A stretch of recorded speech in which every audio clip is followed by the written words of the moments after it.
kembali lagi bersama kami di Eljon TV dalam program Indonesia Business Forum. Masih bersama saya Mawar Salem, Putri Pariwisata Indonesia 2019, dan juga kita masih akan membahas dengan hal yang sama ya seperti segmen sebelumnya, yaitu mengenai Mastering Organization Development Strategic for Continuity Business. Nah, kita juga masih tunggu nih bersama kedua narasumber spesial kita.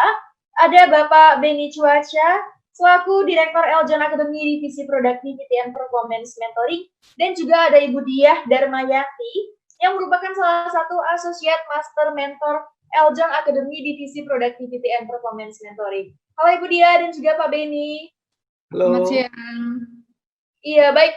Sahabat Eljon dan juga Ibu Diah dan Pak Benny, tadi kita sempat terputus di segmen sebelumnya, dan kita masih sedikit membahas mengenai kenapa sih productivity dan performance itu penting ya Bu.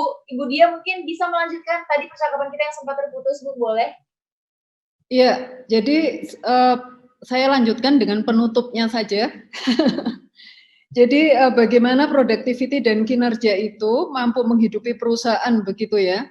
Productivity dan kinerja yang benar itu memang di breakdown dari visi dan misi. Jadi sebenarnya pada saat sudah terjadi pencapaian kinerja yang tepat, baik itu di KPI individu atau personal, departemen atau division, sampai ke level corporate, jadi setiap orang yang bekerja di sana, dia itu benar-benar menghidupi misi perusahaan. Jadi antara apa yang menjadi target, apa yang menjadi dream dari perusahaan itu benar-benar bisa dihidupi oleh setiap employee, begitu ya. Karena misi perusahaan itu kan bicara why you exist, kenapa kita ada, kenapa perusahaan ini masih beroperasi sampai saat ini. Nah, misi itu menjadi dasar penguat bergeraknya productivity, dan misi itu menjadi dasar penguat bagaimana kinerja itu tercapai. Nah, tetapi bagaimana dasar penguat itu di breakdown, itu tadi yang dijelaskan oleh Pak Benny. Ya, jadi memang ada beberapa step, tidak bisa secara langsung. Makanya kita lihat sekarang yang namanya productivity and performance itu memang sangat penting, Mbak Mawar, untuk sebuah kelangsungan perusahaan. Terima kasih. Oke, baik Bu Dia. Baik Bu Dia, terima kasih. Berarti memang misi perusahaan atau mimpi perusahaan itu harus dipegang teguh ya oleh setiap karyawannya, karena itu yang menjadi dasar untuk productivity dan performance tadi. Nah, kalau dari Pak Benny sendiri nih Pak, kenapa sih productivity dan performance itu menjadi syarat mutlak bagi kelanjutan suatu organisasi, Pak? Oke, thank you Mawar, sahabat Eljon. Productivity jika tidak optimal Mawar, sahabat Eljon, trust me, tidak akan terjadi penjualan. Cost-nya mahal, udah selesai, nggak terjadi penjualan deh. Ataupun kalau terjadi penjualan, nggak ada margin. Nah, terus gimana dong kalau perusahaan bisa menghidupkan diri dia? Kalau nggak ada penjualan, atau bahkan nggak ada margin, cara ngalirin cash flow-nya pakai apa? Nggak akan ketemu itu. Itu satu poin dari sisi productivity ya. Kenapa itu sangat penting gitu. Oke, kalau yang kedua, kenapa performance itu penting gitu? Performance itu menurut saya ya, itu kinerja itu arahnya gitu, targetnya. Contoh Mawar, sahabat Eljon semuanya. Contoh, sekarang Pak Benny mau naikin taksi, contoh naik taksi. Ditanya sama super taksi, Pak Benny mau kemana? Nggak tahu. Jalan aja Pak, bodoh, nggak jelas. Pokoknya Bapak putar aja deh, sampai bensinnya habis deh. Nah, kira-kira seperti itu. Jadi dari sini kan Mawar bisa, sampai Eljon bisa tahu kenapa itu paling penting, fundamental banget itu productivity dan performance tadi gitu loh. Nah, demikian Mawar dari saya, tambahannya Mawar. Oke, baik Pak Benny. Nah, kalau begitu Pak, gimana sih caranya untuk meningkatkan productivity dan juga performance nih Pak? Oke, thank you. Mawar, sahabat Eljon ya, productivity dan performance. Cara paling simpel itu, pegang keywordnya, kalau dari saya itu adalah continuously improvement. Jadi perusahaan-perusahaan itu harus punya core value, terserah deh mau core value apapun juga ya. Ada grateful, ada dedicated ya, dedication, teamwork, dan segala macam deh. Tapi kalau perusahaan itu tidak memiliki core value, continuously improvement, tidak akan bisa meningkatkan yang namanya productivity, nggak akan mungkin. Itu satu, ya. Nah, kalau kita sudah punya continuously improvement tadi, kan nggak hanya sekedar semboyan ya, core value itu kan nggak hanya sekedar semboyan tok yang harus diucapkan gitu. bagaimana tadi core value tadi yang continuously improvement tadi itu bisa turun menjadi habit. Nah, kalau sudah menjadi habit itu sudah menjadi refleksnya bagi kita punya tim tadi, itu sudah enak, sudah gampang kita untuk meningkatkan productivity. Nah, cara proses turunnya tadi itu Mawar, sahabat Eljon, itu kita butuh yang namanya, kalau saya secara implementasi ya di lapangan yang saya lakukan adalah saya mengadakan yang namanya gerakan nasional. Contoh, ayo setiap divisi harus memiliki satu continuously improvement selama 1 bulan. Nggak usah neko-neko deh, yang penting kalau dia lihat contoh dari mejanya yang nggak rapi, bukunya yang nggak disusun, itu ya berkas-berkasnya yang berantakan, ayo itu dirapikan dulu deh, satu step dulu, improvement kecil dulu.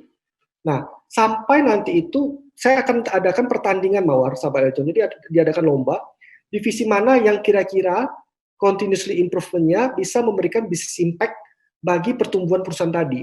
Nah, semua orang pasti berlomba-lomba kan Mawar. Ayo dong, hadiahnya keren loh, hadiahnya misalnya jalan-jalan ke Hong Kong misalnya contoh, atau jalan-jalan ke Singapura loh. Nah, yuk. Nah, kalau semuanya orang sudah tergerak dengan gerakan nasional tadi, dan turun menjadi habit, saya yakin Mawar, productivity dan performance-nya pasti secara bertahap meningkat. Demikian Mawar dari saya, Mawar. Oke, baik Pak. Nah, berarti kuncinya tadi adalah continuously improvement ya Pak, yaitu melakukan peningkatan-peningkatan positif setiap hari tentunya. Kalau menurut Ibu Dia sendiri nih, Bu, gimana sih caranya untuk meningkatkan productivity and performance dalam suatu organisasi, Bu? Oke, kalau tadi Pak Beni menjelaskan dari ujung kanan, saya dari ujung kiri, begitu ya. Jadi bagaimana kita meningkatkan kinerja, begitu ya, di perusahaan?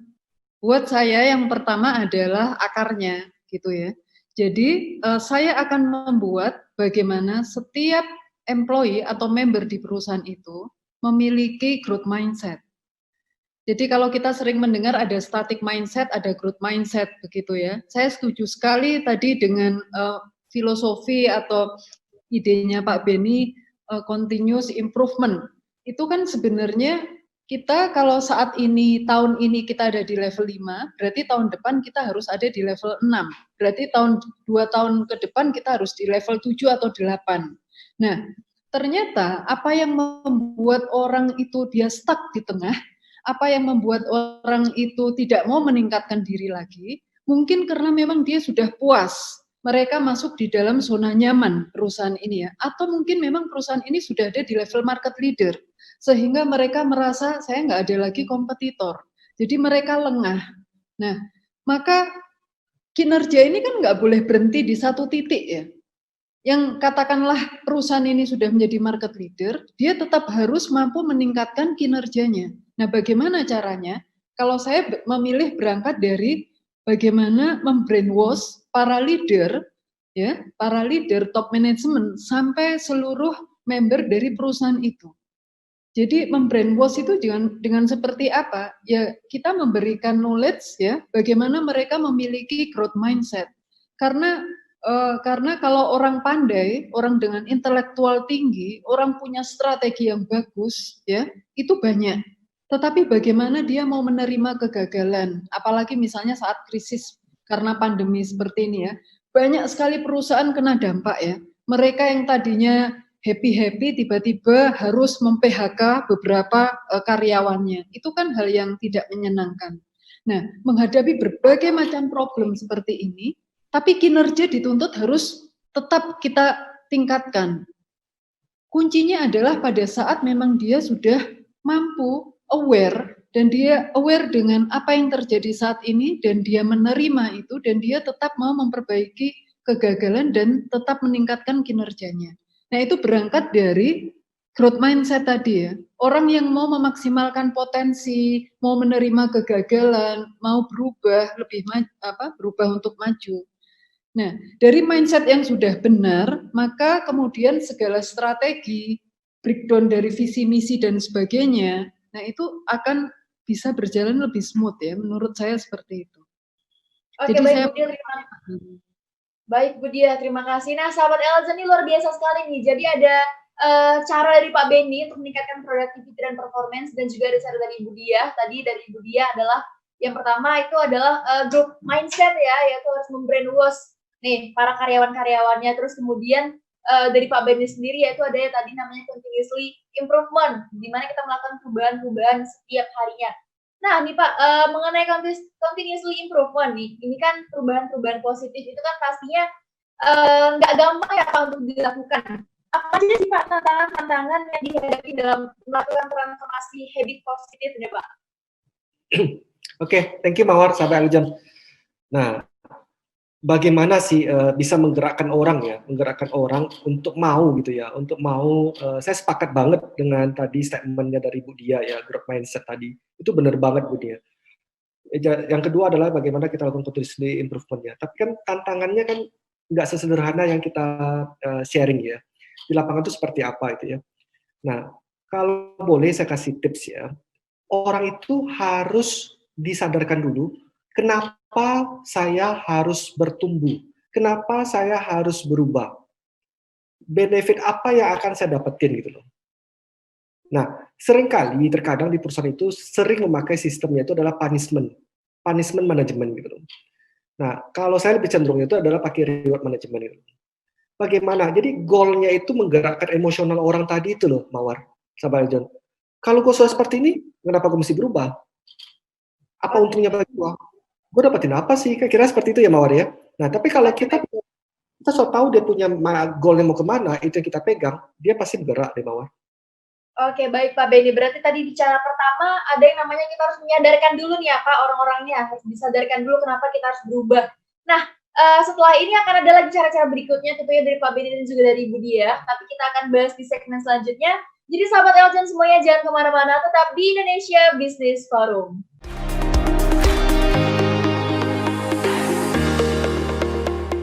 Halo sahabat Eljon, jangan lupa klik tombol like-nya ya,